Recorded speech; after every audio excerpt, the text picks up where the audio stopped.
Last episode में हमने देखा कि सियान ऑक्शन हाउस में था और अब इतनी बड़ी बोली लगने वाली थी और वो डिब्बा खुल जाता है। सियान आपस की चिलिंग को देखकर समझ जाता है कि ये चिल्स ऑफ हीलिंग है और ये फ्लेम 7th लेवल पर है। उसका टीचर बताता है कि पैंसी को रिफाइन करना बहुत ज्यादा डिफिकल्ट है और जब वो रिफाइन हो जाता है तो हेवन और अर्थ के विजन्स आते हैं। यहाँ हर कोई ग्रैंड मास्टर है और हर कोई इसे लेना चाहेगा ताकि वो इसकी मदद से पैंसी को आसानी से रिफाइन कर सके। डिब्बे के खुलते ही उसमें से पिल निकलती है और उसकी तरफ सब आकर्षित हो जाते हैं। इस पिल का नाम ये नैन यांग स्वान लॉन्ग बैन है। टीचर को कुछ होने लगता है एंड जियान जब उनसे उनके बारे में पूछता है तो वो उसे जब ये कहते हैं कि ये मैं तुम्हें बाद में बताऊंगा। सभी लोग इस पिल को देखकर हैरान थे, लेकिन नॉर्मल लोगों के पास तो इसको खरीदने के पैसे नहीं थे, इसलिए वो निराश बैठे थे। होस्ट बताता है कि एक ड्रैगन मास्टर जिसको मरे हुए अभी 7 दिन भी नहीं हुए हैं, उसमें से ये पिल बनाई गई है। होस्ट बताता है कि ये नैन यांग न सिर्फ लोगों की एबिलिटी बढ़ाता है बल्कि और भी बहुत कुछ करता है। वो फिर एक एग्जॉल्टेड मैन के बारे में बताता है जो बहुत स्ट्रॉन्ग है। वो पहले सभी से हार जाया करता था, घायल भी हो गया था, लेकिन जब उसने ये नैन यांग को हासिल कर लिया तो उसने डैन ऑफ डेथ को क्रिएट कर लिया और क्वीन ज़ोंग को मौत के घाट उतार दिया और उसे ऐसा करने में सिर्फ 7 साल लगे। ब्लडसेट का चीफ समझ आता है कि अब उसे इसे ही हासिल करना है। होस्ट बताता है कि इसको हासिल करने के लिए सिर्फ आपके पास पैसे ही नहीं होने चाहिए। जो भी इसको प्राप्त करेगा उसे 2 चीज करनी होंगी। स्नेक सेट की चीफ कहती है कि इसको तो मैं ही लूंगी। ब्लैक स्कल टॉम भी इसको लेना चाहता है। होस्ट कहता है कि जो सबसे ज्यादा पैसे देगा ये बिल उसकी हो जाएगी, लेकिन उसकी आइडेंटिटी स्ट्रेंथ भी वीक नहीं होनी चाहिए। टीचर कहता है कि अब यहाँ कुछ सही नहीं होने वाला है क्योंकि अब यहाँ लड़ाई होगी और उस लड़ाई में हम हिस्सा नहीं ले सकते हैं, इसलिए अब यहाँ से चलने में ही हमारी भलाई है। जियान खड़ा होकर वहाँ से जाने लगता है और फिर रास्ते में उसे याओ रॉक मिलता है जो उसके ऑक्शन में पैसे उसे देता है। जियान के पास $9,30,000 आ जाती है। जियान अब उनको ग्रीट करके वहाँ से चला जाता है, लेकिन जाते जाते याओ रॉक उसे एक ऑफर देता है और कहता है कि हमारी फैमिली के हेड आपके काम से इम्प्रेस है और अगर आप हमारे हेड से मिलो तो हमें खुशी होगी। जियान उनको पोलाइटली मना करते हुए कहता है कि उसके पास अभी थोड़ा काम है और फिर वहाँ से चला जाता है। अब याओ रॉक अपने हेड के पास जाता है और कहता है कि इसने एक साथ 2 ग्रीन स्पिरिट एक्सेलियर क्रिएट कर लिए हैं। जरूर ये कोई महान एल्केमिस्ट है, हमें इसका पीछा करके इसके बारे में जानना ही होगा। अगर हमें इसके जैसे महान एल्केमिस्ट मिल जाते हैं तो हमारी फैमिली फिर से ब्लैक लिस्ट में आ जाएगी। अब फिर हेड उसको ये नैन यांग को सावधानी से टेक ओवर करवाने को कहता है। अब जियान जब वापस जा रहा था तो वो नोटिस करता है कि कुछ लोग उसका पीछा कर रहे हैं, लेकिन जियान को जब ये बात पता चलती है तो वो उनको चकमा देकर उनकी आंखों से ओझल हो जाता है और फिर टीचर कहता है कि हमें अगर वो हासिल करना है तो हमें उसे पहले पकड़ना होगा और इसके लिए सिर्फ सही मौके का इंतजार करना है। स्कम का पीस हमें जरूर प्राप्त हो जाएगा। वही ये नैन यांग प्राप्त हो जाता है और स्नेक सेट बॉडीगार्ड्स के साथ वापस अपने सेक्ट में जाने लगती है, लेकिन वो बहुत ज्यादा सावधानी से आगे बढ़ रही है क्योंकि उसके पास बहुत बहुमूल्य खजाना है। वो अपने बॉडीगार्ड्स को अलर्ट कर देती है, लेकिन कई सारे बैट्स उन पर नजर रखे हुए हैं। स्नेक सेक्ट भाग भागकर अपने सेक्ट में जा रही हैं, लेकिन तभी अचानक उन्हें कुछ होने का अनुभव होता है और चीफ अपने स्नेक को उनके पीछे भेजती है। तो वहाँ ब्लड सेक्ट का सेनापति था और अब उनके बीच फाइट होने लगती है। उनके ऊपर कई सारे तीर चलाए जाती हैं।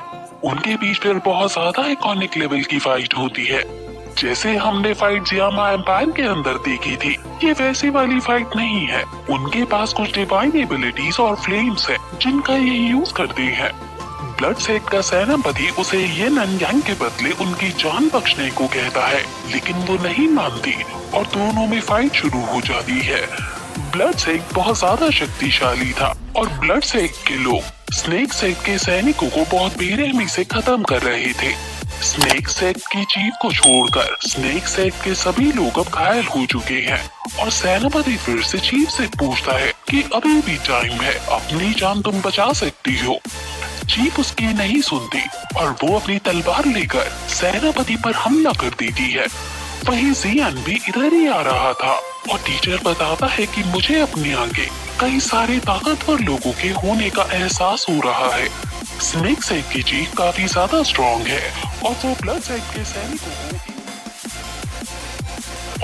सेक के सैनिकों को एक ही बार में मारते हुए आगे सेनापति की तरफ बढ़ रही है। लेकिन सेनापति भी अपनी डिफेंस टेक्निक का यूज करके उससे बचता है और दोनों की पार आपस में क्लैश करने लगती है। लेकिन एट द एंड सेनापति हार जाता है। लेकिन तभी वहाँ बहुत सारे बैट्स आ जाते हैं और चीफ पर हमला कर देते हैं और फिर सेनापति भी खड़ा होकर अपना सीक्रेट अटैक यूज करके उसके ही मरे हुए सैनिकों का खून लेकर चीफ पर हमला कर देता है और चीफ बुरी तरह घायल हो जाती है। ये देखकर चीफ काफी हैरान है और पूछती है कि आखिर तुम चीज क्या हो। सेनापति कहता है कि हमें यिन एंड यांग ज़ुआंग लॉन्गटैन सौंप दो, हम तुम्हें छोड़ देंगे। जियान उन्हें चुप कर देख रहा था और उसके टीचर कहते हैं कि मेरे ऑरा के साथ अपनी ब्रीथिंग को मैच करो, इससे वो तुम्हारे ऑरा को नहीं देख पाएगा। अब वहाँ ब्लड सेक्ट का चीफ आता है और कहता है कि अब जरूर मेरे फादर मुझसे खुश हो जाएंगे। स्नेक सेक्ट उसे अपने पास आने से रोकती है और बॉक्स को लेकर कहती है कि अगर तुम आगे बढ़े तो मैं इसको तबाह कर दूंगी, इसे ना ये तुम्हारा हो पाएगा ना मेरा। सेनापति उसे कहता है कि तुम ऐसा नहीं करोगी। स्नेक सेक्ट ऐसा करने लगती है लेकिन तभी सेनापति स्पीड में उसके पास जाकर उसके हाथ पर वार कर देता है और उसे वो बॉक्स छीन लेता है। स्नेक सेक्ट को काफी ज्यादा गुस्सा आता है और वो गुस्से में आगे बढ़कर सेनापति पर हमला करने चली जाती है। ब्लड सेक्ट के बाकी लोग सेनापति को स्नेक से लड़ते हुए छोड़कर वहाँ से आगे बढ़ जाते हैं और अपने ब्लड सेक्ट में जाने लगते हैं। टीचर कहते हैं कि तुम्हें सिर्फ ब्लड सेक्ट का पीछा करते हुए राइट मोमेंट का इंतजार करना है। जियान स्नेक को देखता है लेकिन टीचर समझ जाते हैं कि तुम इसको मदद नहीं कर सकते हो क्योंकि हमारे पास इतनी स्ट्रेंथ नहीं है। अब ब्लड सेक के लोग आगे बढ़ ही रहे थे कि तभी उन्हें एक सैनिक बताता है कि ब्लैक स्कल टॉम आगे है और वो शायद अपने सेक जा रहे हैं। ब्लड सेक का ईविल चीफ समझ जाता है कि उसे अपने पापा को खुश करने के लिए ब्लैक स्कल टॉम का जो 3000 थंडर स्टॉर्म है उसे छीन लेना चाहिए। सैनिक बताता है कि ब्लैक स्कल टॉम के अंदर अभी वो टोटल 6 लोग हैं जिसमें से 2 माइटी स्पिरिट के हैं और बाकी के सिर्फ बॉडीगार्ड्स हैं। अब ब्लड सेक फिर अपना मोर्चा ब्लैक स्कल टॉम की तरफ मोड़ लेती है लेकिन तभी एक एल्डर उसे कहता है कि हमारा primary goal yin and yang को सेक पे सेफली पहुंचाने का है और हमें उससे भटकना नहीं चाहिए। लेकिन चीफ एल्डर्स को धमकाते हुए कहता है कि क्या तुम लड़ने से डर रहे हो। वो फिर सभी लोग ब्लैक स्कल टॉम की तरफ आगे बढ़ जाते हैं। टीचर जियान को समझाते हैं कि उन दोनों की लड़ाई में हमें फायदा हो सकता है, इसलिए तुम्हें जल्दी से उनका पीछा कंटिन्यू करना चाहिए।